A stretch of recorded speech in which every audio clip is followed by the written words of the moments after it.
अस्सलाम वालेकुम गाइस, क्या हाल है आपके। आई होप आप सब ठीक होंगे। और आज का जो हमारा जेंडर स्टडीज़ का टॉपिक है दैट इज़ मॉडर्नाइजेशन थ्योरी। ये एक इम्पॉर्टेंट थ्योरी है। 2020 के अंदर भी इस पे 20 नंबर का क्वेश्चन आया था इससे रेलेवेंट। और ये उसी के पर्सपेक्टिव से मैंने कोशिश की है कि आपको समझाऊं। और सबसे पहले समझ लेते हैं मॉडर्नाइजेशन थ्योरी का मेन कंसेप्ट क्या है। मॉडर्नाइजेशन थ्योरी का मतलब है मॉडर्नाइजेशन के डेवलपमेंट, कि किस तरीके के साथ, जैसे कि एक अमीर बंदा है तो उसके अंदर उसके घर में क्या है कि मॉडर्न किस्म की तमाम फैसिलिटीज़ मौजूद हैं। उसकी नॉर्म्स वैल्यूज़ तमाम चीज़ें ट्रेडिशनल से चेंज होकर मॉडर्न हो जाती हैं। पर्दे का इतना ख्याल नहीं, व्हील वगैरह नहीं है वहाँ पर। जबकि दूसरी तरफ एक ट्रेडिशनल है जो पुअर है, वो उन तमाम नॉर्म्स वैल्यूज़ और ट्रेडिशंस को फॉलो करता है जो सदियों से स्टीरियोटिपिकल जो चीज़ें होती हैं उनको फॉलो करता है। तो मॉडर्नाइजेशन थ्योरी जो है वो कहती है कि बेसिकली हमने ये चीज़ देखनी है कि डेवलप वर्ल्ड और डेवलपिंग वर्ल्ड के अंदर जो वुमेन के रोल के अंदर फ़र्क है वो क्यों है। जो डेवलपिंग वर्ल्ड है वहाँ पर विमेन सबऑर्डिनेशन फेस करती है, डोमेस्टिक वायलेंस है, इंडिपेंडेंट नहीं है, डिपेंडेंट है ये सोशली, इकोनॉमिकली, पॉलिटिकली मैन के ऊपर। उसको उसके सोशल राइट्स नहीं दिए जाते। जबकि डेवलप वर्ल्ड के अंदर वो सारी चीज़ें इंजॉय करती है, ये सब चीज़ें उसको अवेलेबल हैं। तो बेसिक वजह क्या है, मॉडर्नाइजेशन थ्योरी क्या वजह बताती है इसके पीछे, तो हम उसको देखेंगे। आसान लफ्ज़ों में यही है कि जो डेवलप हो गए हैं, मॉडर्न हो गए हैं, वो क्या करते हैं कि वहाँ पर वेमेन को इंडिपेंडेंस मिल गई है, वो आज़ाद हो गई है। जो डेवलपिंग हैं वहाँ पर मॉडर्नाइजेशन नहीं हुई, वो स्टीरियोटिपिकल नॉर्म्स वैल्यूज़ उन तरीक़ों को फॉलो कर रहे हैं जिसकी वजह से वेमेन अभी तक सबऑर्डिनेट है वहाँ पर। अच्छा, फर्स्ट पॉइंट जो है इस थ्योरी के अंदर वो क्या है कि अच्छा, ये जो मैंने बात की कि मॉडर्नाइजेशन थ्योरी कहती है डेवलपिंग वर्ल्ड के अंदर क्या चीज़ है वहाँ पर वुमेन सबऑर्डिनेशन फेस कर रही है। तो अब हम उन चीज़ों को देखेंगे कि डेवलपिंग वर्ल्ड के अंदर वो कौन कौन सी चीज़ें हैं। मॉडर्नाइजेशन थ्योरी कहती क्या है। Theory blames internal cultural factors for women's subordination in developing world. Modernisation theory कहती है कि जो डेवलपिंग वर्ल्ड है वहाँ पर कुछ इंटरनल कल्चरल फैक्टर्स हैं, कुछ कल्चर ऐसे हैं दुनिया की सिविलाइजेशन के अंदर, या कुछ कल्चर हैं जिनको नेशंस फॉलो कर रही हैं। जिस तरह के फॉर एग्ज़ाम्पल एक कल्चर ये है मुस्लिम सोसाइटी के अंदर कि वेमेन को आज़ादी नहीं है कि वो घर से बगैर बगैर इजाज़त चली जाए, घर से बाहर बगैर इजाज़त जाना उसको अलाउ नहीं है। सिमिलरली कुछ और एग्जांपल्स भी हम कोट कर सकते हैं, जैसे उसको अभी भी ट्रेडिशनल हमारी जो फैमिलीज़ हैं उनके अंदर क्या है कि उसको इजाज़त नहीं है कि वो अपनी पसंद से शादी कर ले। तो वो क्या कहती है मॉडर्नाइजेशन थ्योरी कि इंटरनल कल्चरल फैक्टर जो हैं for women subordination, developing world के अंदर वो जो कल्चरल फैक्टर्स हैं वो वुमेन को सबऑर्डिनेट बनाते हैं। Those factors are responsible for the subordination of the women in the developing world.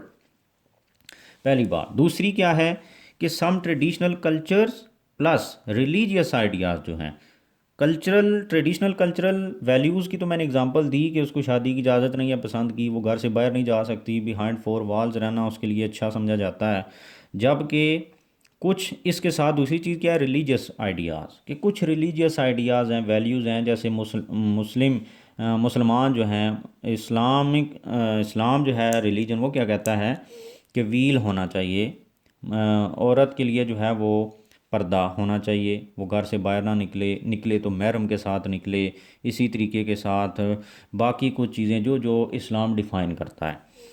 तो वो दो चीज़ें होंगी, एक तो ट्रेडिशनल कल्चर्स और रिलीजियस वैल्यूज़, ये कहाँ पर हैं, डेवलपिंग वर्ल्ड के अंदर। ये दोनों चीज़ें वो कहता है, थ्योरी कहती है कि इनको वो ब्लेम कर रही है थ्योरी कि ये चीज़ें रिस्पॉन्सिबल हैं विमेन की सबऑर्डिनेशन के लिए।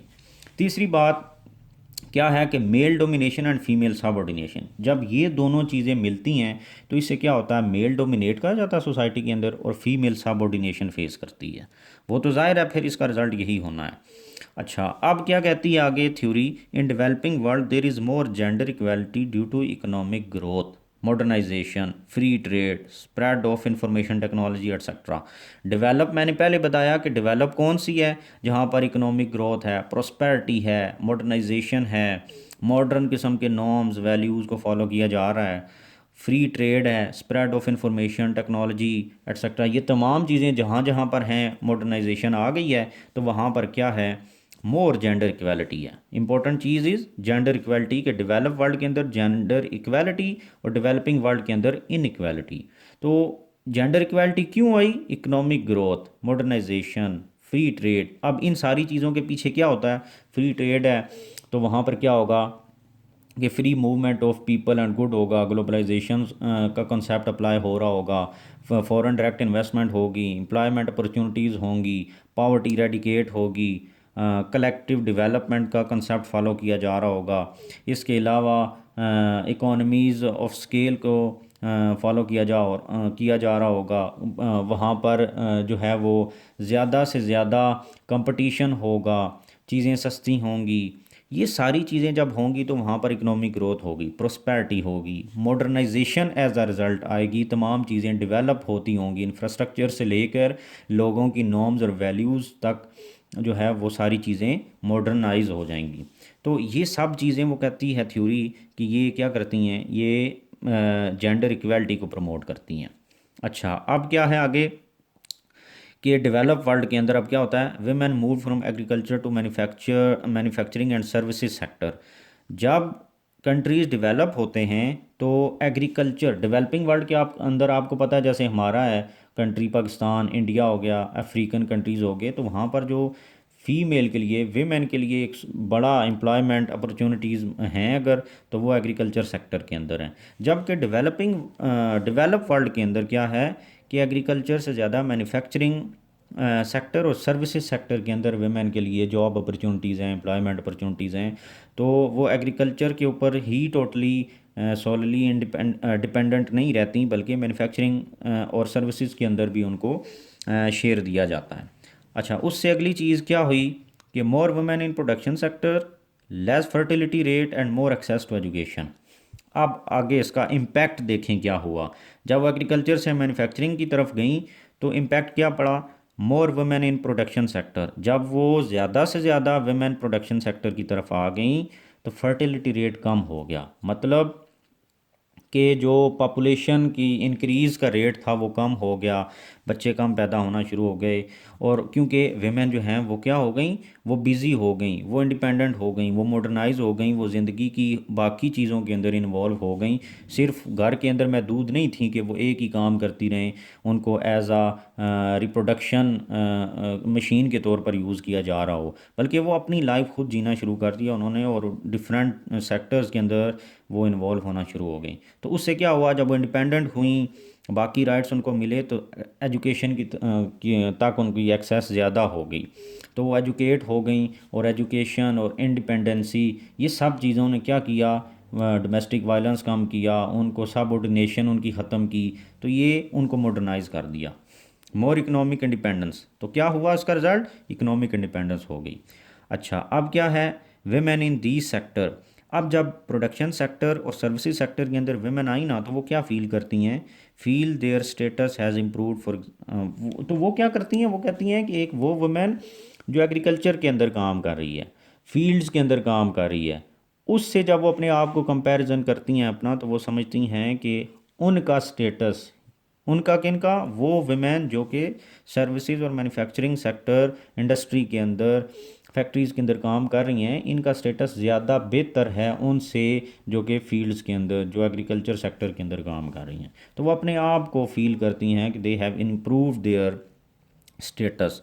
फॉर एग्ज़ाम्पल क्या है कि cable TV and rural India, इसकी एक एग्ज़ाम्पल है, एक आर्टिकल के अंदर मैंने पढ़ा कि वो मॉडर्नाइजेशन की एग्ज़ाम्पल ये देता है कि रूरल इंडिया के अंदर केबल टीवी जो है वो बहुत ज़्यादा लार्ज स्केल के ऊपर उसकी अवेलेबिलिटी हो गई। तो जिस जिस तरीके के साथ अवेलेबिलिटी ऑफ केबल टीवी बढ़ा, ये तमाम चीज़ें, कम्युनिकेशन के ज़राए बढ़े, तो उससे क्या हुआ, मॉडर्नाइजेशन किसी हद तक आना शुरू हो गई सोसाइटी के अंदर। रूरल इंडिया के अंदर मॉडर्नाइजेशन आए, वो लोग जो हैं मूवीज़ देखकर, टीवी ड्रामास देखकर, शोज़ देखकर, उनके अंदर जो नॉर्म्स थी, वैल्यूज़ थी उनकी, वो चेंज होना शुरू हो गई। एज आ रिज़ल्ट क्या हुआ, वहाँ पर डोमेस्टिक वायलेंस कम हुआ, मैन और वुमेन के दरमियान अंडरस्टैंडिंग बढ़ गई, और इसके अलावा जो उनका स्टाइल ऑफ लिविंग था वो बेहतर हो गया। सिमिलरली एग्ज़ाम्पल बांग्लादेश के अंदर क्या है कि जो रेडीमेड गारमेंट इंडस्ट्री है वहाँ पर विमेन जो हैं उनका बड़ा होल्ड है। उन्होंने क्या किया कि जो ये जो इंटरनल कल्चरल फैक्टर्स थे प्लस रिलीजियस आइडियाज़ थे, इनको रीडिफ़ाइन किया कि अगर हमारा पर्दा है ठीक है हम पर्दा करेंगे, बट किसी हद तक हमें मार्केट में इन्वॉल्वमेंट अलाउ करनी चाहिए पर्दे के साथ साथ। और इसके अलावा जो हमारे कल्चरल वैल्यूज़ हैं उनको उन्होंने रीडिफ़ाइन करके मॉडिफाई किया, जिससे क्या हुआ उनको मार्केट के अंदर इन्वॉल्वमेंट उनका शेयर मिला। और ये दोनों चीज़ें जो थी ये उनके लिए हर्डल्स या इम्पेडिमेंट नहीं बनी उनकी मॉडर्नाइजेशन के अंदर या उनकी इकोनॉमिक इंडिपेंडेंसी में। तो इससे क्या हुआ, जेंडर इक्वालिटी आई, वुमेन इंडिपेंडेंट हो गई और उनसे जेंडर इक्वालिटी मिली। उसकी वजह क्या बनी, क्योंकि वो इकोनॉमिकली इंडिपेंडेंट हुई। ये सारी वो तमाम चीज़ें हैं जिस तरीके के साथ मॉडर्नाइजेशन थ्योरी क्या कहती है कि क्या होता है जब मॉडर्नाइजेशन आती है तो नॉर्म्स वैल्यूज़ और ये सारी चीज़ें चेंज हो जाती हैं और ये इंटरनल कल्चरल फैक्टर्स भी चेंज हो जाते हैं और रिलीजियस वैल्यूज़ को लोग क्या करते हैं, मॉडिफाई करते हैं और रीडिफ़ाइन करते हैं, जिससे क्या होता है वो मॉडर्नाइजेशन की तरफ जाते हैं और प्रॉस्पेरिटी आती है और खुशहाली आती है और इकोनॉमिक इंडिपेंडेंस आती है। अच्छा, अब फेजेस, किन किन फेजेस में क्या हुआ कि वेस्टर्न जो वैल्यूज़ थी वो साउथ के ऊपर इम्पोज हुई, मॉडर्नाइजेशन आती गई। तो उससे 1950 से 60s तक ये एक डिकेड था जहाँ जब ये चीज़ें हुई, फिर 70s से 80s तक हुई और फिर 90s के अंदर जो मज़ीद टेक्नोलॉजी और ये सारी चीज़ें ये फॉलो हुई, जिसकी वजह से मॉडर्नाइजेशन को मज़ीद जो है वो फॉस्टर किया गया। उसके बाद जब हम इसका एनालिसिस करेंगे इस थ्योरी का, तो वो कैसे होगा कि थ्योरी क्या कहती है कि develop world needs to help developing world. अब मॉडर्नाइज करने के लिए डेवलपिंग वर्ल्ड को, वुमेन को इंडिपेंडेंट करने के लिए, उनकी सब्जुगेशन को ख़त्म करने के लिए किस चीज़ की ज़रूरत है कि डेवलप वर्ल्ड जो है वो मदद करे डेवलपिंग वर्ल्ड की, ताकि वो पॉवर्टी को ख़त्म करे, टेक्नोलॉजी को अडॉप्ट करे। कैसे? To establish industry, education institutions, adopt technology and provide aid and loans to become modern. कि जो डेवलपिंग वर्ल्ड है वो अपनी इंडस्ट्री को इस्टेब्लिश कर सके ताकि वहाँ पर प्रोस्पेरिटी आए, पॉवर्टी ख़त्म हो और job and employment opportunities generate हों। एजुकेशन इंस्टीट्यूशंस वहाँ पर बनाए जाएं ताकि लोग एजुकेट हों और वो एक दूसरे को समझ सकें और वेमेन के राइट्स को पढ़ सकें। अडॉप्ट टेक्नोलॉजी, और एजुकेशन के साथ साथ क्या होगा कि वो स्किल्स सीखेंगे, वो एजुकेट होंगे, उससे उनका जो है वो मॉडर्नाइजेशन की तरफ जाएंगे, वो इनोवेशन की तरफ जाएंगे और ओवरऑल क्या होगा, मॉडर्नाइजेशन होगी। और फिर इसके साथ साथ वो कहते हैं टेक्नोलॉजी को अडॉप्ट करें, जो डेवलप वर्ल्ड है वो एड प्रोवाइड करे, लोन्स दे डेवलपिंग को, ताकि वो अपने आप को मॉडर्नाइज कर सकें और अपनी डेवलपमेंट कर सकें। इसके बाद वो कहते हैं कि eradication of poverty would promote gender equality and modernisation. जब पावर्टी ख़त्म होगी तो उससे जेंडर इक्वालिटी और मॉडर्नाइजेशन होगी। ये थी हमारी मॉडर्नाइजेशन थ्योरी और आई होप आपको समझ आ गई होगी। Thank you.